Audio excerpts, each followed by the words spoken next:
gwamnatin jihar Kogi ta samu amincewar hukumar kula da jami'o'i ta ƙasa domin buɗe wata sabuwar jami'a a jihar ta Kogi daidai lokacin da shugaban ƙasa Muhammadu Buhari ya amince a yi sabuwar rajista ga mambobin jam'iyyar APC. Haka kuma gwamna Sanwo-Olu na jihar Legas ya bayyana cewa zai soke masu rike da mukaman siyasa daga cikin tsarin fansho na jihar ta Legas, wanda ya kunshi mataimakin gwamna da kuma gwamnonin jihar da suka kammala wa'adin mulkin su a jihar ta Legas. Sannan a ƙetare Joe Biden ya bayyana rashin amincewar Donald Trump domin karɓar kai a matsayin wani abin kunya.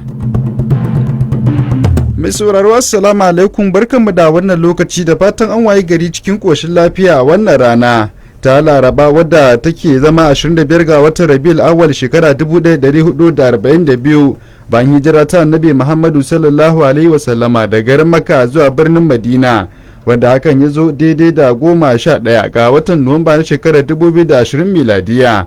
Yanzu kuwa sai cikakkun labaran kamar yadda aka tsara. Sunana Nura Haruna Mudi. An tashi ba tare da cimma wata matsaya ba a ganawar da aka gudanar tsakanin gwamnatin tarayya da kuma wakilan kungiyar manyan ma'aikatan mai da iskar gas Pengasan domin kaucewa yajin aikin da kungiyar take gudanarwa a ƙasa baki daya. Wani jami'i daga kungiyar ta Pengasan ya bayyana cewa an ayyana tattaunawar da aka gudanar a daren jiya matsayin wadda bata kammala ba saboda rashin amincewa da waɗansu bukatu da kungiyar ta Pengasan ta gudanar, inda ya tsegunta wa manema labarai cewa Pengasan ɗin ta kafi akan cewa wajibi ne a rika amfani da tsarin albashi na bai ɗaya tsakanin wato masu bibiyar harkokin man fetur da kuma ma'aikatan bangaren bada horo har ma da bangaren hukumar da ke kula da daidaita farashin albarkatun mai daidai da dokar shekarar 2015 wadda majalisar dokoki ta kasa ta amince da ita, kuma shugaban kasa Muhammadu Buhari sanya mata hannu a lokacin. Tun a ranar Lahadin da ta gabata dai kungiyar ta manyan ma'aikatan mai da iskar gas ta kasar nan ta umarci mambobinta a fadin kasar nan da su tsunduma yajin aiki saboda rashin wato mutunta waɗansu daga cikin yarjejeniyar da aka cimma tun a lokutan baya da kuma takaddama kan tsarin biyan albashi na bai ɗaya wato IPPIS. A nan kuma kungiyar direbobin tankokin dakon mai wadda ta kasance a ƙarƙashin kungiyar Nupen ta baiwa 'yan Najeriya tabbacin cewa direbobin kungiyar ba za su shiga yajin aikin da wani bangare na aikin albarkatun mai ke gudanarwa a kasar nan ba. Haka kuma kungiyar ta alkawarin cewa yajin aikin kungiyar manyan ma'aikatan mai ta Pengasan ba zai shafi ayyukan rarraba albarkatun mai a kasar nan ba. Shugaban kungiyar na kasa Otumba Salman Akani Oladiti ya faɗa manema labarai cewa ba gaskiya bane rahotannin da ake yadawa cewa kungiyar za ta shiga yajin aiki da aka tambaye shi game da yiwuwar wasu daga cikin direbobin kungiyar ka iya shiga yajin aikin idan aka yi la'akari da yadda aka fara tattaruwa na siyan mai saboda fargabar musamman ma a birnin tarayya Abuja. Shugaban ya ce wannan baya cikin tsarin su. To ita ko hukumar kula da jami'o'i ta ƙasa NUC ta baiwa gwamnatin jihar Kogi lasisin wucin gadi ko lasisin gwaji domin kafa sabuwar jami'a a jihar ta Kogi. Gwamnan jihar ta Kogi Yahaya Bello, wanda ya karbi sabon lasisin daga shugaban hukumar ta NUC Farfesa Abubakar Rashid, ya tabbatar da cewa sabuwar jami'ar za ta mai da hankali ne akan harkokin kimiyya da fasaha, kuma za a kafa ta ne a garin Usara da ke jihar ta Kogi. Yanzu haka dai akwai jami'o'i akalla guda 50 a sassa daban-daban na Najeriya mallakin gwamnatocin jihohin kasar nan, wanda aka tabbatar da wannan kiyasi bayan lasisin da aka baiwa gwamnatin jihar Kogi na gwajin jami'ar. A nasa bangaren shugaban hukumar ta NUC Farfesa Abubakar Rashid ya bayyana cewa za a rika gudanar da kusa-kusan kimiyya da kusan fasaha har ma da na lissafi da na harada magunguna a cikin sabuwar jami'ar ta Kogi. Gwamnan jihar Legas Babajide Sanwo-Olu ya sanar da shirinsa na tsami masu rike da makaman siyasa daga tsarin biyan fansho na dokar shekarar 2007 a jihar. Ya bayyana haka ne a lokacin da yake gabatar da kudirin kasafin kuɗin shekara mai zuwa ta 2021 a gaban zauren majalisar dokokin jihar, wanda ya kai naira tiriliyan 1 da biliyan 1. Ya ce domin rage yawan kashe kudaden tafiyar da gwamnati da kuma cire wasu alamun nuna son kai a tsarin aikin gwamnati, zai yi aiki da wani kuduri gaban majalisar dokokin jihar domin tsame tsafin gwamnonin jihar da mataimakansu da ka dokar biyan fansho ta shekarar 2007. Gwamnan ya ce idan aka yi la'akari da yadda kudaden gudanarwa suke ci gaba da hauhawa, akwai buƙatar a bujiro da dabarun zamani domin sassauta kudaden da ake kashewa a tsarin ma'aikata. To anan kuwa shugaban tarayyar kasar nan Muhammadu Buhari ya amince da yi wa sabbin 'yan jam'iyyar APC rijista a sassa daban-daban na kasar nan.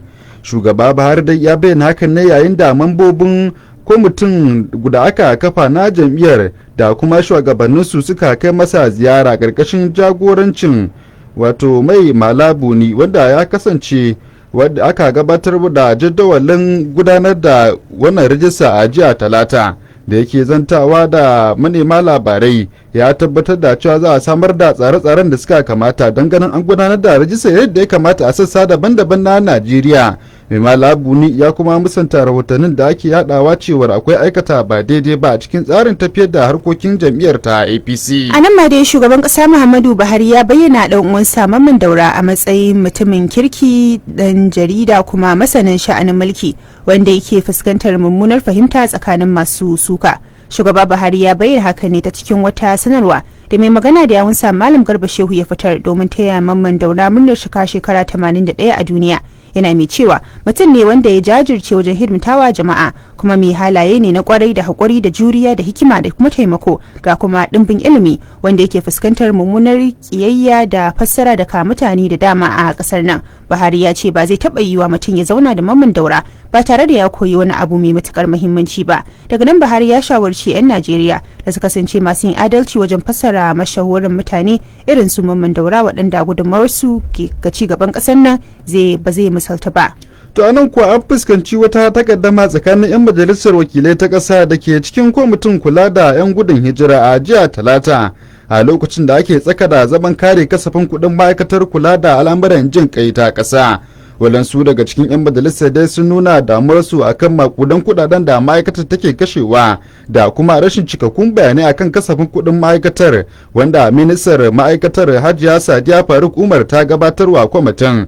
Wani dan majalisa ya bayyana cewa ba abu ne mai yiwuwa ba a bayyana cewa wani bangare na aikace-aikacen ma'aikatar ta kula da harkokin jin kai baya cikin kasafin kuɗin da aka gabatar. Sai dai kuma da take mai da martani ministar Sadiya Faruk Umar ta bayyana cewa aikin yana karkashin shirye-shirye na musamman daga asusun shugaban kasa Muhammadu Buhari ta cikin shirin tallafawa marasa karfi da ake kira da cash transfer.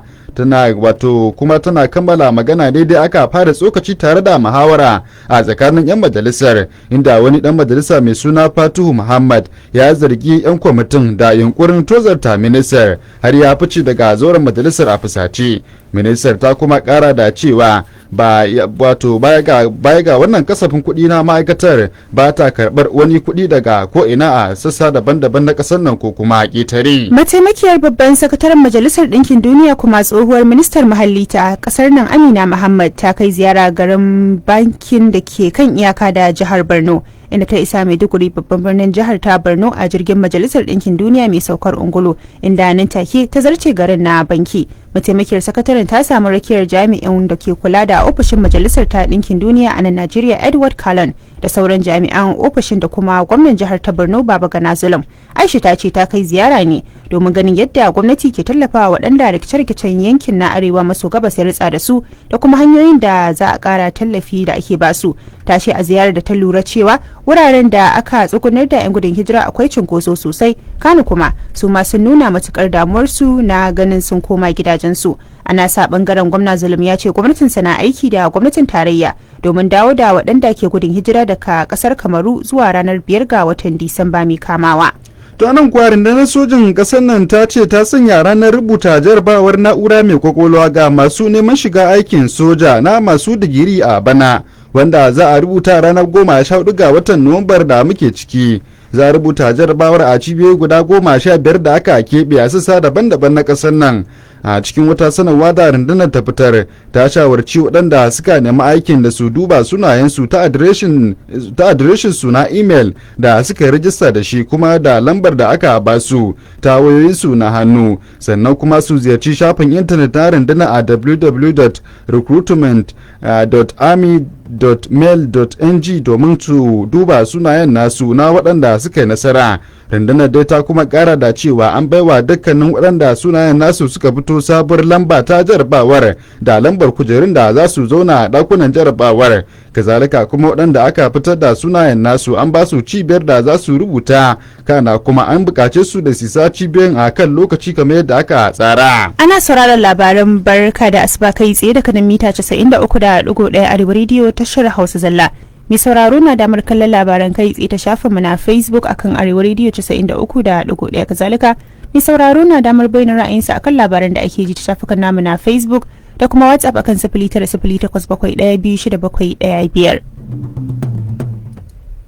Kin ga sai na kira ki a waya ni da ke mu je Tubeless Photo. Me gida ka taimaka a kai yaran nan mana. Wai ina za a kai su uwar gida? Aisha da Bilkisu ma can aka kai su yanzu baka ga yadda suke samun kuɗi ba. Wai uwar gida ina ne wannan gurin? Makarantar Tubeless Make-up School mana sun kware wajen koyar da mata kwalliya, casual da bridal make-up da kuma yadda ake ɗaurin ɗan kwali. A shekarar da ta wuce ƙungiyar Nasmomi Foundation ta ɗauki nauyin koyawa mata 100 kwalliya da ɗaurin ɗan kwali. To a wannan shekara ta 2021 sun ƙara ɗaukan nauyin mata 150 za a koya musu kwalliya, bridal make-up da casual da kuma yadda ake ɗaurin ɗan kwali kyauta, amma fa kowa zai biya kuɗin fom da kuɗin certificate naira 5,000 kacal. A yanzu haka tuni an fara sayar da fom ɗin, amma za a rufe sayar da fom ɗin a ranar 30 ga watan Nuwamba 2020 inda za a fara ajin farko a ranar 1 ga watan Disamba 2021. Dan ko haka ne Zainab da Khadija ni ma can zan kai su koyi sana'a, amma a ina wannan gurin yake? Makarantar Tubeless Make-up School na nan a B35 Alhamsat Towa da ke kallon Shoprite Zoo Road a Kano, ko kuma a ɗaya reshen su da ke namba 2 namba 3 Bebeji House Sallar Kwatas da ke kallon garejin motoci. Don ƙarin bayani a kira 070-3070-6346 ko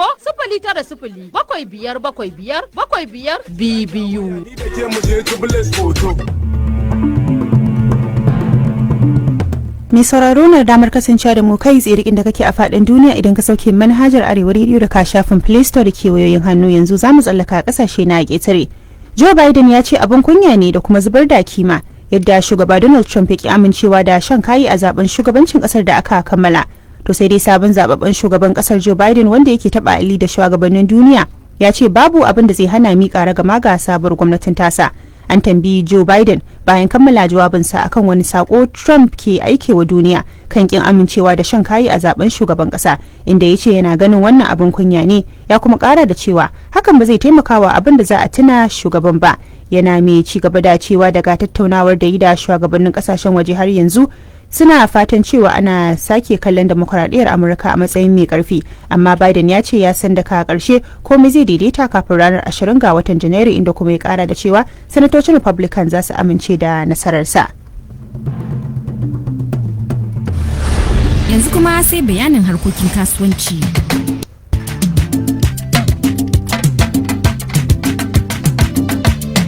To a bangaren na harkokin kasuwanci, kungiyar tuntuɓa ta masu ɗaukar ma'aikata a bangarori masu zaman kansu ta yi kiyasin cewa an yi asarar kuɗi da kai tiriliyan 5 sanadiyar wawasan da aka yi sannan da sunan zanga-zanga nan ta 'yan sassa daban-daban na ƙasar nan. Shugaban kungiyar Tayo Adeniyi shine ya bayyana hakan a lokacin da yake ganawa da manema labarai.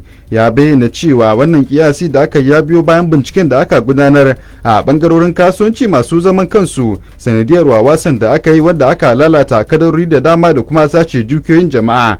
Ya kuma kara da cewa wannan tasiri da zanga-zangar ta a bangaren harkokin kasuwanci da cinikayya na masu zaman kansu ya zo daidai lokacin da ake faɗi tashi domin farfadowa daga tasirin annobar corona.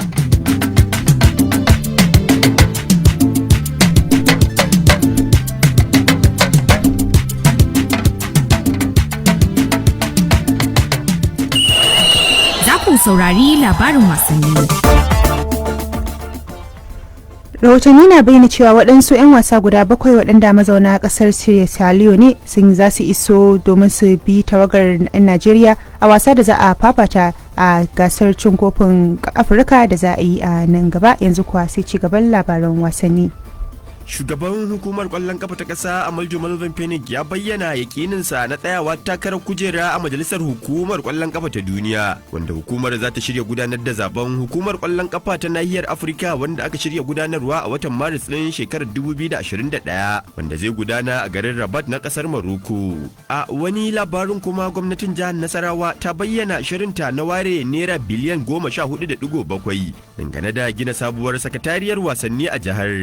Ministan yaɗa labarai, al'adu da kuma yawon buɗe ido Mr. Dogo Shamma shine ya bayyana hakan bayan kammala taron majalisar zartarwa na jihar da ya gudana a garin Lafiya. A fagen cinikayya da musayar 'yan wasa kuwa ƙungiyar ƙwallon ƙafa ta Barcelona ta yi mi'ara koma baya dangane da ƙudurinta na cefanar da ɗan wasa Ousmane Dembele, inda take shirin bashi tabbacin zama a ƙungiyar dangane da raunin da matashin ɗan wasanta Ansu Fati ya ji. Ita kuwa ƙungiyar ƙwallon ƙafa ta AC Milan na duba yiwuwar mallakar ɗan wasan baya na ƙungiyar ƙwallon ƙafa ta Shakhtar Ozan Kabab, kamar yadda rahotanni suka tabbatar.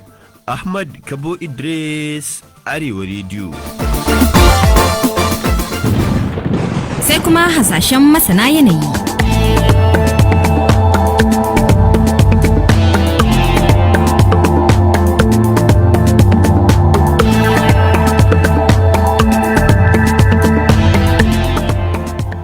To hasashen ya nuna cewa da yarda Allah birnin Kanan Dabo ana sa ran za a fuskanci yanayi na lallami da kuma cida kan manun Celsius da ya kama daga 29, yayin da garin Kafancan da ke jihar Kaduna da Jos a jihar Filato har ma da jihar Gombe ake sa ran za a fuskanci yanayin hazo da kuma budewar rana kan manun Celsius 36, sai Wari da ke jihar Delta da Owerri a jihar Imo da ake sa ran za su kasance cikin cida kan manun Celsius 33, yayin da ake sa ran za a samu makamancin wannan yanayi kan manun Celsius 34 a can birnin Badin na jihar Oyo, sai kuma kasashen ƙetare da suka haɗar da Cairo da ke ƙasar Misira da kuma Dakar a ƙasar Senegal da ake sa ran za a fuskanci budewar rana a kan manun Celsius 26 zuwa 32. To mi sauraro da haka maka kawo ƙarshen labarin da barka da asuba wannan safiya, amma kafin mi sallama akwai maimacin kanin su.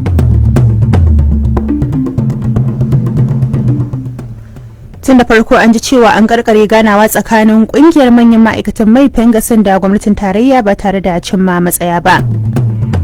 Gwamnatin jihar Kogi ta samu lasisin kafa sabuwar jami'a a daidai lokacin da shugaba Buhari ya amince da yi wa sabbin mambobin jam'iyyar APC rajista. Gwamnan jihar Lagos Babajide Sanwo-Olu yana wani yunkuri na ganin an soke biyan fansho ga tsoffin gwamnoni da mataimakansu. Daga ƙetare kuwa zababben shugaban ƙasar Amurka Joe Biden ya ayyana rashin amincewa da sakamakon zaɓe da shugaba Trump ke yi a matsayin abin kunya. Godiyar sankira a hauki a riga ki tashi.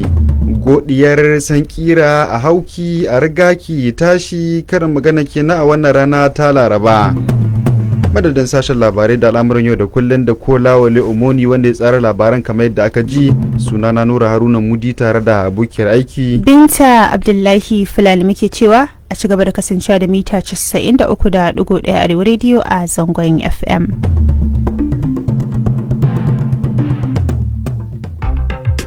Domin samun ingantattun bayanai kuma akan lokaci, murɗo Arewa Radio da Hausa ta